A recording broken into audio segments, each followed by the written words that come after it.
दर्शन लाल जी को आज पपीता खाने का बड़ा मन कर रहा था, लेकिन उनके पास पैसे नहीं थे, क्योंकि जब से उनके बेटे ने उनका काम छुड़वाया था, तब से उन्हें पैसों की तंगी होने लगी थी।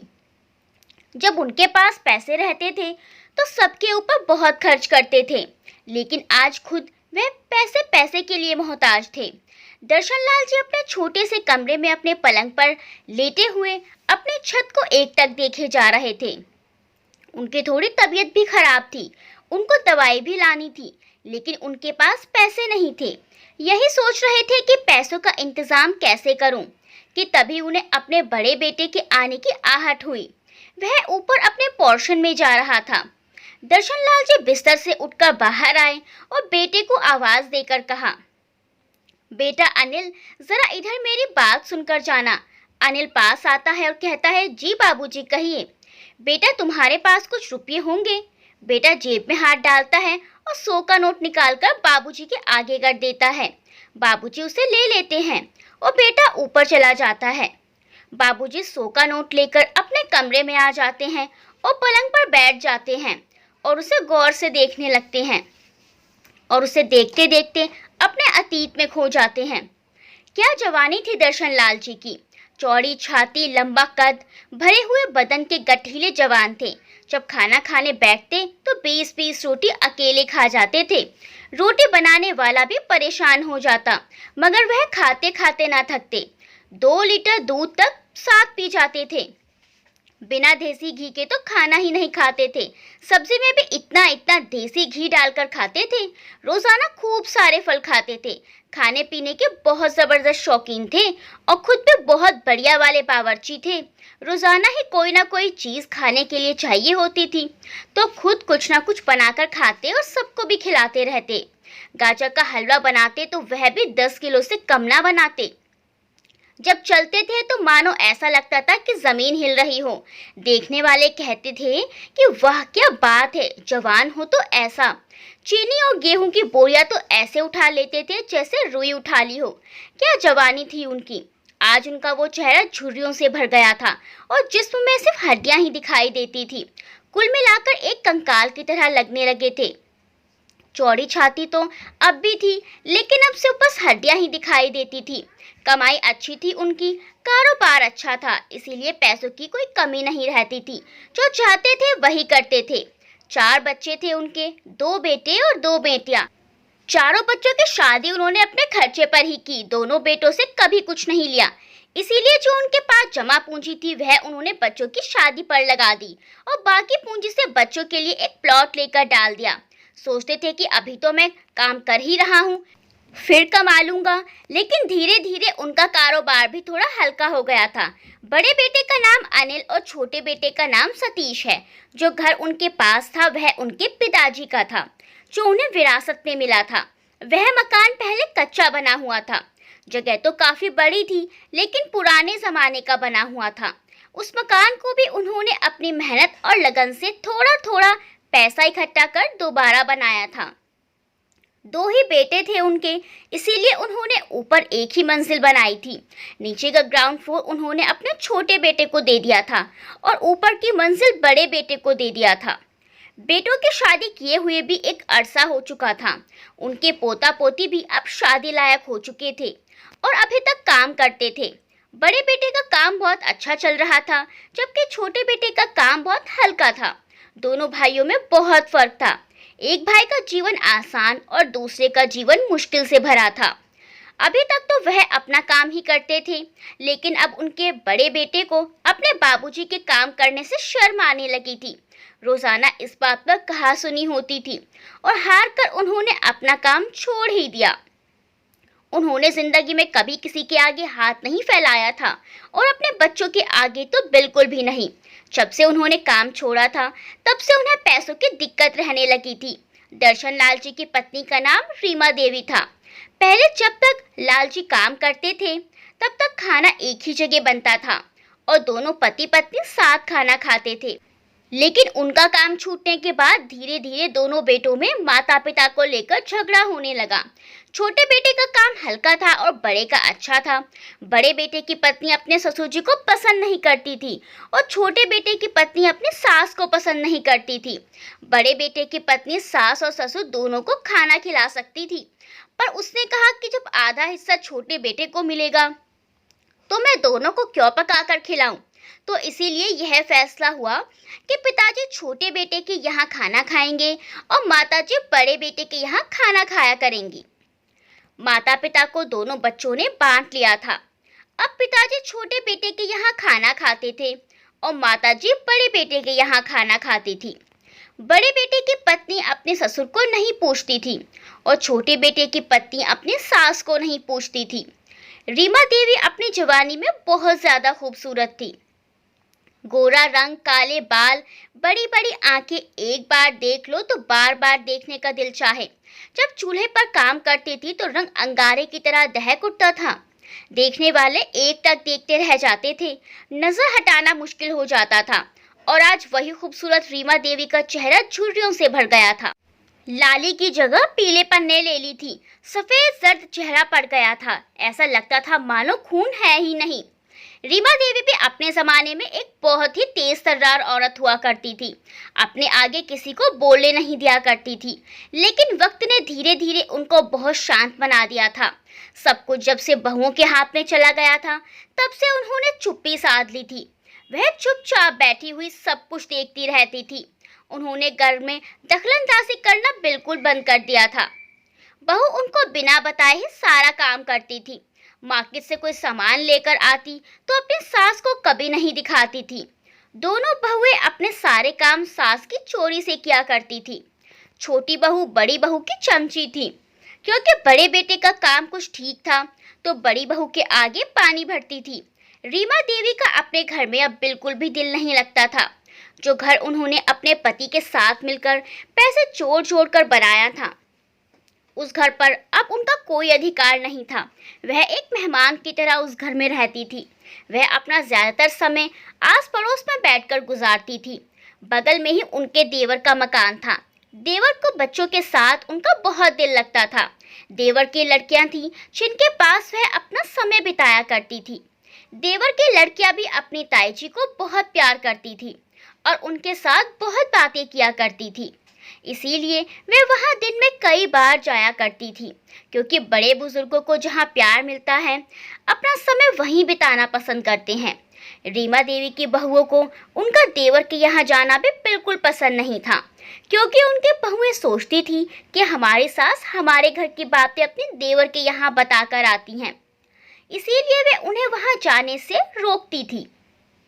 जब रीमा देवी से कोई कहता कि आप अपने बहुओं को कुछ क्यों नहीं कहती, तो कहती थी कि अपनी इज्जत अपने हाथ में होती है।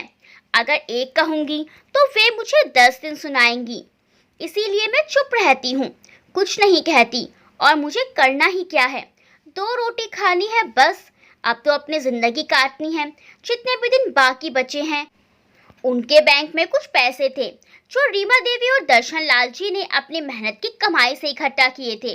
उनका जॉइंट अकाउंट था। उनके बच्चों को लगने लगा था कि माता पिता दोनों अब भगवान के जाने वाले हैं। इसीलिए उन पैसों के लिए भी घर में झगड़ा होने लगा था कि इन पैसों का भी बंटवारा कर दिया जाए। रोज रोज की कहासुनी से तंग आकर दोनों पति पत्नी ने उन पैसों का भी बंटवारा कर दिया था। उन पैसों को भी उन्होंने चारों बच्चों में बांट दिया था। इसीलिए दर्शन लाल जी को अब पैसों की तंगी होने लगी थी। शोकन और बहुत गौर से देख रहे थे। दर्शन लाल जी यही सोच रहे थे कि इसमें से दवाई लाऊं या पपीता लाऊं, क्योंकि उनकी तबीयत थोड़ी खराब थी और उन्हें दवाई भी लानी थी। तभी उनकी छोटी बहू ने देखा और कहने लगी, फिर से पैसे मांग लिए आपने? आपको पैसे का करना ही क्या है? हर चीज का तो पूरा हो जाता है और अब एक नया बहाना आपने ले लिया है कि मैं बीमार हूँ, दवाई लानी है। बहू, क्या मेरा इतना भी हक नहीं है कि मैं पैसे मांग सकूं? सारी जिंदगी मैंने खुद करके खाया है, आज भी मैं इस लायक हूँ कि करके खा सकूं, लेकिन तुम लोगों को ही मेरे बाहर जाकर काम करने से शर्मिंदगी होती है। बाबूजी ने मायूस होकर बोला। हाय राम, बाबूजी आपकी तो बहुत ज़बान खुल रही है। हम सब पर ही इल्जाम थेप रहे हो। बहू ने सपाट लहजे में बोला। बाबूजी अपने कमरे में चले गए।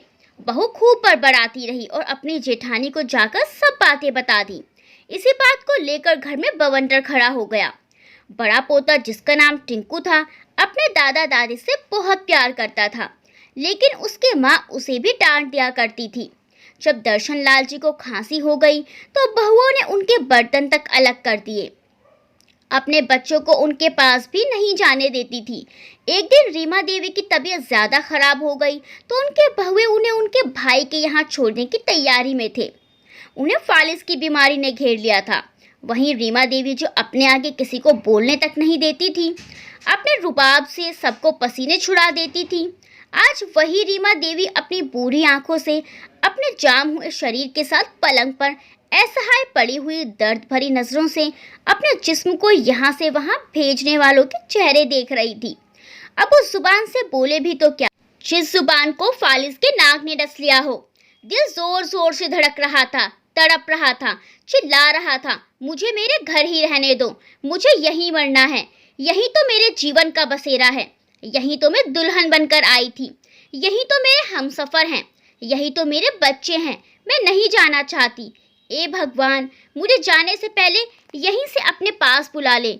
मेरे भगवान। दर्शन लाल जी अपनी पत्नी को दर्द भरी नजरों से देख रहे थे और अपनी पत्नी के दिल की तड़प को महसूस कर रहे थे। आंखों में आंसुओं का सैलाब था। तभी रीमा देवी जी ने बहुत हिम्मत करके हरकत करके दर्शन लाल जी का हाथ पकड़ लिया। मेरे बच्चे, इसे मत लेकर जाओ इसके भाई के घर, ये जाते जाते ही मर जाएगी, ऐसा जुल्म मत करो। दर्शन लाल जी ने विनती भरे लहजे में कहा। हाँ मम्मी डैडी, दादी को मत लेकर जाओ, हम सब मिलकर इनकी देखभाल कर लेंगे, टिंकू ने उत्सुकता पूर्वक कहा। तू चुप कर और तू इनसे दूर रह, मना किया था ना, बाबूजी को दमा हो रहा है, तू पास मत फटकना, ज्यादा ढीठ हो गया है, तुझे तेरे मामा के यहाँ छुड़वाना पड़ेगा, बड़ी बहू ने डांटते हुए कहा। टिंकू चुपचाप वहां से चला गया। भाभी जल्दी करो इन्हें भेजने में, फिर रात होने वाली है, नहीं तो आज फिर रात में हमें परेशान होना पड़ेगा। छोटी बहू ने बड़ी बहू के कान में धीरे से कहा। अजी कहाँ गए? हो गया हो गाड़ी का इंतजाम तो जल्दी करो ना, रात होने लग रही है, बड़ी बहू ने अपने पति को आवाज देकर कहा, जो गाड़ी का इंतजाम करने के लिए फोन घुमा रहा था। उन दो बूढ़े लोगों की किसी ने एक ना सुनी। घर में बांट दिया था तो कोई बात नहीं थी, थे तो एक ही घर में, लेकिन आज उन दो बूढ़े लोगों को अलग अलग करने का इंतजाम पूरा हो चुका था। दोनों बेटे अपनी पत्नियों के गुलाम थे, जैसे उन्होंने कहा वैसे ही करना था। घर में बड़ी बहू का राज जो चलता था, जो बड़ी बहू चाहती थी वही होता। रीमा देवी को उनके भाई के घर भेज दिया गया, जहां उनकी और ज्यादा तबीयत खराब हो गई। मजबूरन उन्हें अपने घर ही लाना पड़ा, लोक लाज के भय से। रीमा देवी के प्राण जैसे अटके ही थे। अपने घर आते ही अपने पति को देखते देखते सवाल भरी नजरों से अपने प्राण त्याग दिए। दर्शन लाल जी को अपनी पत्नी की मौत से गहरा सदमा पहुंचा। हर पल याद करते रहते। उन्हें अब पूछने वाला कोई भी नहीं था। खाना भी जानवर की तरह सरका के दिया जाता था। बेटियां कभी कभी आकर सेवा कर जाती थी और दोनों बहुओं में बातें होती। चलो एक गले का कांटा तो खत्म हुआ सासू माँ के मरने से। भाभी तुम्हारी तो जान छूट गई, लेकिन मेरी जान तो मुश्किल में है जब तक पापा जी जिंदा हैं, और पता नहीं कब तक मेरा जीना मुश्किल में रहेगा। छोटी बहू ने रोने का मुंह बनाकर कहा। अरे ज्यादा दिन का खेल नहीं है इनका भी, तुम देख लेना, जल्दी ही लुढ़क जाएंगे ये भी, बड़ी ने तसल्ली देते हुए कहा। दर्शन लाल जी अपने बच्चों के इस बर्ताव से और ज्यादा बीमार रहने लगे। जीवन संगनी के जाते ही उनका जीवन उजड़ गया। सारे अरमान तहस नहस हो गए। एक वही जिंदगी के जीने की राह थी, अब वह भी मुझे इस नर्क भरे जीवन में अकेला छोड़कर चली गई। अब जीऊं तो किसके सहारे? बच्चे तो जैसे मेरे मरने के इंतजार में दिन रात दुआएं मांग रहे हों। एक दिन रात में दर्शन जी का चाय का बड़ा मन करने लगा। बहू तो बनाकर देगी नहीं, चलो रहने देता हूँ। नहीं तलब हो रही है, क्या करूं? बाहर देखता हूँ सब सो गए होंगे। दर्शन लाल जी जब खुद चाय बनाने लगे तो उनके हाथ से चीनी का डिब्बा नीचे गिर गया और सारी चीनी गिर गई। बहू की आंख खुल गई। अजय उठो जी, बिल्ली है, किचन से आवाज आई है, चलिए उठिए ना। अरे क्या है बाबा, रात में तुम सोने नहीं देती। दोनों बेटे बहू किचन में गए तो देखा बाबूजी चाय बना रहे हैं। अरे बाप रे, पापा जी आप हैं? इस टाइम आप किचन में चाय बना रहे हैं? आपकी ज़बान रात में भी चटखारे मांगती है। बताओ जी, हद हो गई। छोटी बहू ने चिल्लाकर कहा। अरे बाबूजी, आपको क्या ज़रूरत है रात में भी कुत्ते बिल्ली की तरह ताक झांक करने की?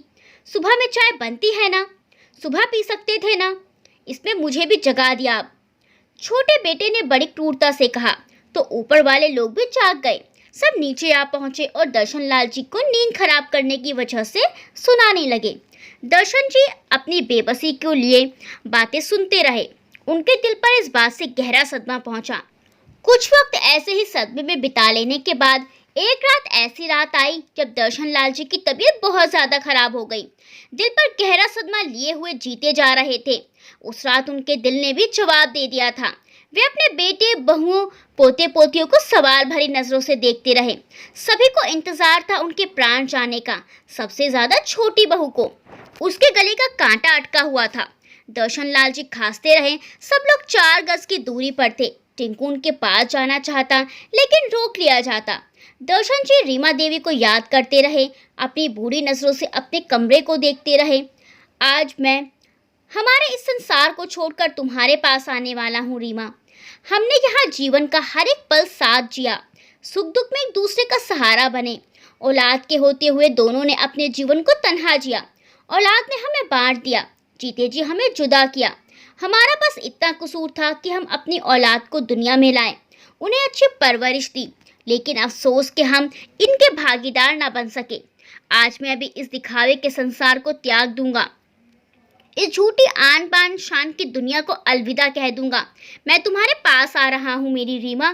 सोचते सोचते आंखें बंद होने लगी, जबान मुड़ने लगी और दर्शन लाल जी इस नर्क भरे जीवन को छोड़कर अपने जीवन संगनी के पास चले गए। लेकिन जाते जाते कई सवाल छोड़ गए। आखिर क्यों? जब एक माँ बाप अपनी इतनी औलाद को अकेले मिलकर पाल देते हैं, तो एक माँ बाप को उनकी औलाद क्यों नहीं पाल सकती? जब एक माँ बाप अपने बच्चों को 1000 बार पूछे जाने वाले सवाल से भी नहीं घबराते, तो बच्चे अपने बूढ़े माँ बाप के 2-4 बार सवाल करने पर ही उन पर क्यों झल्लाते हैं?